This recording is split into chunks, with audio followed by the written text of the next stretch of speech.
ಸಮತೋಲಿತ ಆಹಾರ, ನಿಯಮಿತವಾದ ಎಕ್ಸಸೈಸ್, ಕಣ್ತುಂಬ ನಿದ್ದೆ, ಈ 3 ಅಂಶಗಳೇ ಉತ್ತಮ ಆರೋಗ್ಯ ಮತ್ತು ಆಕರ್ಷಕ ಸೌಂದರ್ಯದ ಗುಟ್ಟು. ಈ 3 ಗುಟ್ಟುಗಳನ್ನು ರಟ್ಟು ಮಾಡುವ ನಿಟ್ಟಿನಲ್ಲಿ ಇಂದ್ರಧನುಷ್ ಯೂಟ್ಯೂಬ್ ಚಾನಲ್ನ ಬ್ಯೂಟಿ ವಿತ್ ಹೆಲ್ತ್ ಸೀರೀಸ್ನಲ್ಲಿ ನಾವಿವತ್ತು ಆರೋಗ್ಯವಂತ ಮತ್ತು ಆಕರ್ಷಕ ತ್ವಚೆಯ ರಹಸ್ಯ ತಿಳಿಯೋಣ. ಗೌರವರ್ಣವೇ ಸೌಂದರ್ಯದ ಮಾನದಂಡ ಆಗಿರುವ ಈ ಕಾಲದಲ್ಲಿ ಮಾರ್ಕೆಟ್ ತುಂಬ ಒಂದೇ ವಾರದಲ್ಲಿ ಬೆಳ್ಳಗಾಗಿ, ಒಂದೇ ವಾಶ್ನಲ್ಲಿ ಬೆಳ್ಳಗಾಗಿ, ಫೇರ್ ಆಗಿ ಕಾಣಿಸಲು ಇದನ್ನು ಹಚ್ಚಿ ಅದನ್ನು ಹಚ್ಚಿಗಳೇ ತುಂಬಿ ಹೋಗಿವೆ. ಆದರೆ ಫೇರ್ನೆಸ್ ಒಂದೇ, ಲವ್ಲಿನೆಸ್ ಅಲ್ಲ ಅಲ್ವಾ? ನನ್ನ ಪ್ರಕಾರ ಆರೋಗ್ಯದಿಂದ ಹೊಳೆಯುವ ಕಲೆರಹಿತ ತ್ವಚೆಯೇ ಸೌಂದರ್ಯ.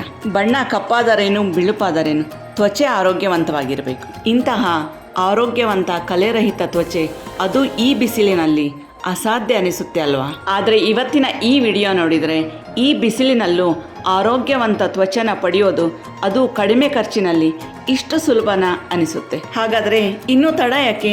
ನೋಡೋಣ ಬನ್ನಿ, ಕಡಿಮೆ ಖರ್ಚಿನಲ್ಲಿ ಸುಲಭವಾಗಿ ಕಲೆರಹಿತ ಆರೋಗ್ಯವಂತ ತ್ವಚೆನ ಹೇಗೆ ಪಡೆಯೋದು ಅಂತ. ಆದರೆ ಅದಕ್ಕಿಂತ ಮೊದಲು ನೀವಿನ್ನೂ ಇಂದ್ರಧನುಷ್ಗೆ ಸಬ್ಸ್ಕ್ರೈಬ್ ಆಗದೇ ಇದ್ದರೆ ಸಬ್ಸ್ಕ್ರೈಬ್ ಆಗಿ, ಬೆಲ್ ಐಕಾನ್ ಒತ್ತಿ.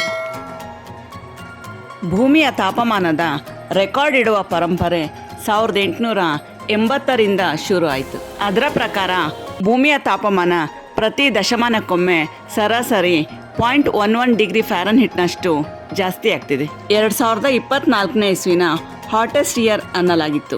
ಆದರೆ ಈ ವರ್ಷ ಅಂದರೆ 2025ರಲ್ಲಿ ತಾಪಮಾನ ಕಳೆದ ವರ್ಷಕ್ಕಿಂತ ಸುಮಾರು 1.75 ಡಿಗ್ರಿ ಸೆಲ್ಸಿಯಸ್ನಷ್ಟು ಹೆಚ್ಚುತ್ತಂತೆ. ಇದಕ್ಕೆ ಕಾರಣಗಳು ಮರಗಳ ಕಡಿತ, ಇಂಡಸ್ಟ್ರಿಗಳು, ಟ್ರಾನ್ಸ್ಪೋರ್ಟೇಷನ್, ಅಗ್ರಿಕಲ್ಚರ್, ಇನ್ನೂ ಹಲವಾರು ಇರಬಹುದು. ಬಿಸಿಲಿನ ತಾಪಕ್ಕಿಂತ ಜಾಸ್ತಿ ಆಗುತ್ತೆ ಈ ಟೆಂಪ್ರೇಚರ್ ಟಾಪಿಕ್. ಇದರ ಚರ್ಚೆ ಇವತ್ತು ಬೇಡ, ಇನ್ನೊಂದು ದಿನ ಮಾಡೋಣ. ಈ ತಾಪಮಾನದಿಂದ ತ್ವಚೆಯನ್ನು ರಕ್ಷಿಸಬಲ್ಲ ಸೋಪ್ನ ಇವತ್ತು ಮಾಡೋಣ. ಇಲ್ಲಿ ಬಳಸಿರೋ ಇಂಗ್ರೀಡಿಯೆಂಟ್ಸ್ಗಳ ಆರೋಗ್ಯಭರಿತ ಮಾಹಿತಿ ತಿಳಿಯುತ್ತಾ ಸೋಪ್ನ ಹೇಗೆ ಮಾಡೋದು ಅಂತ ನೋಡೋಣ. ಆದ್ದರಿಂದ ಈ ವಿಡಿಯೋನ ಎಲ್ಲೂ ಸ್ಕಿಪ್ ಮಾಡದೆ ಪೂರ್ತಿಯಾಗಿ ನೋಡಿ. ಹಾಗೂ ಈ ವಿಡಿಯೋನ ನಿಮ್ಮ ಫ್ರೆಂಡ್ಸ್ ಮತ್ತು ಕುಟುಂಬದವರೊಂದಿಗೆ ಶೇರ್ ಮಾಡಿ, ಅವರನ್ನು ಬಿಸಿಲಿನ ತಾಪದಿಂದ ರಕ್ಷಿಸಿ. ಮತ್ತು ನಿಮ್ಮ ಅನಿಸಿಕೆಗಳನ್ನು ಕಾಮೆಂಟ್ ಮಾಡಿ ತಿಳಿಸಿ. ಮೀಡಿಯಂ ಗಾತ್ರದ 2 ಆಲೂಗಡ್ಡೆನ ನೀರಿಗೆ ಹಾಕಿ ಚೆನ್ನಾಗಿ ತೊಳೆಯಿರಿ. ಚರ್ಮದ ರಕ್ಷಣೆಗೆ, ಅದರಲ್ಲೂ ಸೋಪ್ಗೆ ಆಲೂಗಡ್ಡೆ ಸ್ವಲ್ಪ ವಿಚಿತ್ರ ಅನಿಸುತ್ತಲ್ವಾ? ಆದರೆ ವಿಡಿಯೋನ ಪೂರ್ತಿ ನೋಡಿ, ಆಲೂಗಡ್ಡೆ ಚರ್ಮಕ್ಕೆ ಅವಶ್ಯಕ ಅನಿಸುತ್ತೆ. ಆಲೂಗಡ್ಡೆನ ಚೆನ್ನಾಗಿ ತೊಳೆದ ನಂತರ ಮೀಡಿಯಂ ಸೈಜ್ಗೆ ಹೆಚ್ಚಿ. ಆಲೂಗಡ್ಡೆಯಲ್ಲಿರುವ ಎಕ್ಸ್ಫೋಲಿಯೆಂಟ್ ಗುಣದಿಂದ ಚರ್ಮದಲ್ಲಿನ ಡೆಡ್ ಸ್ಕಿನ್ನ ತೆಗೆದು ಚರ್ಮಕ್ಕೆ ಹೊಸ ಚೈತನ್ಯ ನೀಡಿ ಚರ್ಮಕ್ಕೆ ಹೊಳಪು ತುಂಬುತ್ತೆ. ಹೆಚ್ಚಿದ ಆಲೂಗಡ್ಡೆ ಪೀಸ್ನೆಲ್ಲ ಮಿಕ್ಸಿ ಜಾರ್ಗೆ ಹಾಕಿ ಸೈಡಿಗಿಡಿ. ನಾನಿಲ್ಲಿ ಫ್ರೆಶ್ ಆಗಿ ಕಟ್ ಮಾಡಿರೋಂತಹ ಒಂದು ಅಲೋವೆರಾ ಎಲೆನ ಬಳಸ್ತಾ ಇದ್ದೀನಿ. ನೀವು ಗಮನಿಸ್ತಾ ಇರ್ಬೋದು, ಫ್ರೆಶ್ ಆಗಿ ಕಟ್ ಮಾಡಿರೋ ಈ ಅಲೋವೆರಾ ಎಲೆಯಿಂದ ಹಳದಿ ಬಣ್ಣದ ರಸ ಬರ್ತಾ ಇದೆ. ಇದು ಅಲೋವೆರಾ ಗಿಡದ ಡಿಫೆನ್ಸ್ ಮೆಕ್ಯಾನಿಸಮ್. ಇದು ಮನುಷ್ಯನ ಚರ್ಮಕ್ಕೆ ತುಂಬಾ ಹಾನಿಕರ. ಅದಕ್ಕೆ ಈ ಎಲೆನ ಕಟ್ ಮಾಡಿದ ತಕ್ಷಣ ಹಾಗೆ ಬಳಸದೆ ನೀರು ಹಾಕಿ ಚೆನ್ನಾಗಿ ತೊಳೆದು ಒಂದು ಅರ್ಧ ಗಂಟೆ ನೀರಿನಲ್ಲಿ ಹಾಗೆ ಬಿಟ್ಬಿಡಿ. ನೋಡಿ, ಅರ್ಧ ಗಂಟೆಯ ನಂತರ ಆ ಎಲೆಯ ಟಾಕ್ಸಿನ್ನಿಂದ ನೀರೆಲ್ಲ ಹೇಗೆ ಹಳದಿ ಆಗಿದೆ ಅಂತ. ಈಗ ಈ ಅಲೋವೆರಾ ಎಲೆನ ಮತ್ತೊಮ್ಮೆ ಹರಿಯೋ ನೀರಿನಾಗೆ ಚೆನ್ನಾಗಿ ತೊಳೆದು ಹೆಚ್ಚಿ. ಈ ರಣಬಿಸಿಲಿನಿಂದ ಚರ್ಮನ ರಕ್ಷಿಸಿಕೊಳ್ಳೋಕೆ ಅಲೋವೆರಾ ಒಂದು ಉತ್ತಮ ಮನೆಮದ್ದು. ಅಲೋವೆರಾ ಸನ್ಬರ್ನಿಂದ ಚರ್ಮನ ರಕ್ಷಿಸುತ್ತೆ ಮತ್ತು ಸನ್ಟ್ಯಾನ್ನ ಕೂಡ ಹೋಗಲಾಡಿಸುತ್ತೆ. ಅಲೋವೆರಾದಲ್ಲಿರುವ ಅಲೈನ್ ಎನ್ನುವ ನ್ಯಾಚುರಲ್ ಡಿಪಿಗ್ಮೆಂಟಿಂಗ್ ಸಬ್ಸ್ಟೆನ್ಸ್ ಚರ್ಮದ ಮೇಲಿನ ಕಪ್ಪು ಗೆರೆಗಳನ್ನು, ಚುಕ್ಕೆಗಳನ್ನು, ಕಪ್ಪು ಕಲೆಗಳನ್ನು ಕಡಿಮೆ ಮಾಡುತ್ತೆ.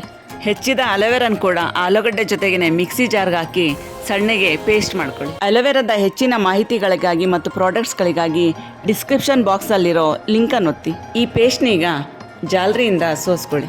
ಆಲೂಗಡ್ಡೆಯಲ್ಲಿರುವ ಲೈಸಿನ್ ಎನ್ನುವ ಪ್ರೋಟೀನ್ ಚರ್ಮದ ಟಿಶ್ಯೂಗಳ ಬೆಳವಣಿಗೆಗೆ ಉತ್ತೇಜನ ನೀಡುತ್ತೆ. ನಮಗಿಲ್ಲೀಗ ಆಲೂಗಡ್ಡೆ ಮತ್ತು ಅಲೋವೆರಾದ ಜ್ಯೂಸ್ ಸಿಕ್ಕಿದೆ. ಇದನ್ನು ಸೈಡಿಗೆ ಎತ್ತಿಟ್ಟು 1-2 ತುಂಡು ಹಸಿ ಕೊಬ್ಬರಿನ ಹೆಚ್ಚಿ.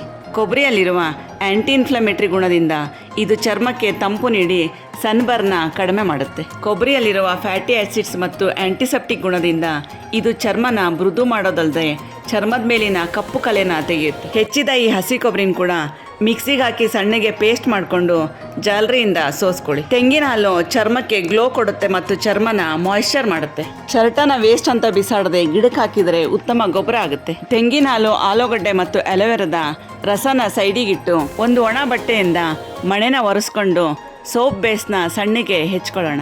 ನಾನಿಲ್ಲಿ ಸುಮಾರು 700 ಗ್ರಾಮ್ನಷ್ಟು ಸೋಪ್ ಬೇಸ್ನ ಬಳಸ್ತಾ ಇದ್ದೀನಿ. ನಿಮ್ಮ ಹತ್ರ ಈ ಥರದ ಸೋಪ್ ಬೇಸ್ ಅವೈಲೇಬಲ್ ಇಲ್ಲ ಅಂದರೆ ನೀವು ಯಾವುದಾದ್ರೂ ಗ್ಲಿಸರಿನ್ ಸೋಪ್ನ ಬೇಕಾದರೆ ಹೆಚ್ಚಿ ಬಳಸಬಹುದು. ಹೆಚ್ಚಿದ ಸೋಪ್ ಬೇಸ್ನೆಲ್ಲ ಒಂದು ಗಾಜಿನ ಬೌಲ್ಗೆ ಹಾಕೊಂಡು ಡಬಲ್ ಬಾಯ್ಲರ್ ಮೆಥಡಲ್ಲಿ ಕರಗ್ಸಕ್ಕಿಡೋಣ. ಸೋಪ್ ಬೇಸ್ನಾಗ್ಲಿ ಅಥವಾ ಸೋಪ್ ಬೇಸ್ನೊಂದಿಗೆ ಮಿಕ್ಸ್ ಮಾಡುವ ಇತರ ಇಂಗ್ರೀಡಿಯೆಂಟ್ಸ್ಗಳನ್ನಾಗ್ಲಿ ಒಲೆ ಮೇಲೆ ನೇರವಾಗಿ ಇಡದೆ ಅದನ್ನ ಈ ತರ ಡಬಲ್ ಬಾಯ್ಲರ್ ಮೆಥಡಲ್ಲಿ ಕಾಯಿಸ್ಕೊಳ್ಳೋದ್ರಿಂದ ಅವುಗಳ ಕ್ವಾಲಿಟಿನ ಹಾಳಾಗದಂತೆ ತಡಿಬಹುದು. ನೋಡಿ, ಕೆಲವು ನಿಮಿಷಗಳ ನಂತರ ಸೋಪು ಸ್ವಲ್ಪ ಕರಗಿದೆ. ಸೋಪ್ ಬೇಸ್ ಪೂರ್ತಿಯಾಗಿ ಕರಗಿದ ನಂತರ ರುಬ್ಬಿ ತೆಗೆದಂತ ರಸನ ನಿಧಾನವಾಗಿ ಹಾಕಿ ಕೈ ಆಡಿಸಿ. ಆಲೂಗಡ್ಡೆಯಲ್ಲಿರುವ ಆಂಟಿ ಆಕ್ಸಿಡೆಂಟ್ಸ್ಗಳು, ವಿಟಮಿನ್ ಸಿ ಮತ್ತು ಜಿಂಕ್ ಚರ್ಮದಲ್ಲಿನ ಕೊಲಾಜಿನ್ ಪ್ರೊಡಕ್ಷನ್ನ ಜಾಸ್ತಿ ಮಾಡಿ ಚರ್ಮದ ಎಲಾಸ್ಟಿಸಿಟಿನ ಇಂಪ್ರೂವ್ ಮಾಡಿ ಮುಖದ ಮೇಲಿನ ಗೆರೆಗಳನ್ನು ಸುಕ್ಕುಗಳನ್ನು ತಡೆಯುತ್ತೆ. ಆಲೂಗಡ್ಡೆಯಲ್ಲಿರುವ ಕ್ಯಾಟಿಕೋಲೇಸ್ ಎನ್ನುವ ಎಂಜೈಮ್ ಚರ್ಮದ ಕಾಂತಿನ ಹೆಚ್ಚಿಸುತ್ತೆ. ಇದರೊಟ್ಟಿಗೆನೆ 1 ಸ್ಪೂನು ಗ್ಲಿಸರಿನ್ ಹಾಕಿ. ಈ ಬಿರು ಬಿಸಿಲಿನಲ್ಲಿ ಗ್ಲಿಸರಿನ್ನ ಬಳಸೋದ್ರಿಂದ ಈವನ್ ಸ್ಕಿನ್ ಟೋನ್ ಪಡೆಯೋಕೆ ಸಹಾಯ ಆಗುತ್ತೆ. ಗ್ಲಿಸರಿನ್ನ ಹಾಕಿ ಚೆನ್ನಾಗಿ ಮಿಕ್ಸ್ ಮಾಡಿದ ನಂತರ 3 ವಿಟಮಿನ್ ಇ ಕ್ಯಾಪ್ಸೂಲ್ ಹಾಕ್ತಾ ಇದ್ದೀನಿ. ಅಲ್ಟ್ರಾವೈಲೆಟ್ ರೇಸ್ನಿಂದ ಚರ್ಮವನ್ನು ವಿಟಮಿನ್ ಇ ರಕ್ಷಿಸುತ್ತೆ. ಆಕ್ನಿಯ ಕಲೆನ ಹೋಗ್ಲಾಡಿಸೋದ್ರ ಜೊತೆಗೆ ಹೈಪರ್ ಪಿಗ್ಮೆಂಟೇಷನ್ ಮತ್ತು ರಿಂಕಲ್ಸ್ನ ಕಡಿಮೆ ಮಾಡುತ್ತೆ. ಎಲ್ಲವನ್ನು ಹಾಕಿದ ನಂತರ ಸ್ಟವ್ ಆಫ್ ಮಾಡಿ ಸ್ವಲ್ಪ ತಣ್ಣಗಾಗಲು ಬಿಡಿ. ಅದು ತಣ್ಣಗಾಗೋ ಅಷ್ಟರಲ್ಲಿ ಸೋಪ್ ಮೌಲ್ಡ್ಗೆ ಎಣ್ಣೆ ಹಚ್ಚಿ. ಈ ಮಿಕ್ಸ್ಚರ್ನ ತುಂಬ ಬಿಸಿ ಇದ್ದಾಗಲೇ ಮೌಲ್ಡ್ಗೆ ಹಾಕಿದರೆ ಮೌಲ್ಡ್ ಕೂಡ ಹಾಳಾಗುತ್ತೆ. ಹಾಗಾಗಿ ಮಿಕ್ಸ್ಚರ್ ಸ್ವಲ್ಪ ಬೆಚ್ಚಗಾದ್ಮೇಲೆ ನಿಧಾನವಾಗಿ ಸೋಪ್ ಮೌಲ್ಡ್ಗೆ ಹಾಕಿ. ಈ ಆಲೂಗಡ್ಡೆ ಸೋಪ್ನೊಮ್ಮೆ ನೀವು ಮನೆಯಲ್ಲಿ ಟ್ರೈ ಮಾಡಿ ನೋಡಿ. ಈ ಥರದ ಆಕ್ಟಿವಿಟೀಸ್ನ ನೀವು ಮಾಡುವಾಗ ಮಕ್ಕಳನ್ನ ಕೂಡ ಅದರಲ್ಲಿ ಇನ್ವಾಲ್ವ್ ಮಾಡ್ಕೊಂಡ್ರೆ ಮಕ್ಕಳು ಫೋನ್ ಮತ್ತು ಟಿವಿಯಿಂದ ದೂರ ಉಳಿದು ಇಡೀ ದಿನ ಫ್ರೆಶ್ ಮತ್ತು ಆಕ್ಟಿವ್ ಆಗಿರ್ತಾರೆ. ಏರ್ ಬಬಲ್ಸ್ ಎಲ್ಲ ಹೊರಗೆ ಹೋಗೋ ಥರ ನಿಧಾನವಾಗಿ ಟ್ಯಾಪ್ ಮಾಡಿ. ಕೆಲವು ಗಂಟೆಗಳ ನಂತರ ಲಿಕ್ವಿಡ್ ಫಾರ್ಮಲ್ಲಿದ್ದ ಸೋಪು ಗಟ್ಟಿಯಾಗಿರುತ್ತೆ. ಯಾವುದೇ ಕಿರಿಕಿರಿ ಇಲ್ಲದೆ ಮೌಲ್ಡ್ನಿಂದ ಸುಲಭವಾಗಿ ತೆಗಿಬಹುದು. ಬಿಸಿಲಿನಿಂದ ಚರ್ಮಕ್ಕೆ ಆಗಬಹುದಾದ ಹಾನಿಯನ್ನು ತಪ್ಪಿಸಲು ಪೊಟ್ಯಾಟೊ ಸೋಪ್ ರೆಡಿಯಾಗಿದೆ. ನೀವು ಕೂಡ ಈ ಸೋಪ್ನ ಮನೆಯಲ್ಲೊಮ್ಮೆ ಮಾಡಿ ಹಾಗೂ ಈ ವಿಡಿಯೋನ ನಿಮ್ಮ ಫ್ರೆಂಡ್ಸ್ ಮತ್ತು ಕುಟುಂಬದವರೊಂದಿಗೆ ಶೇರ್ ಮಾಡಿ.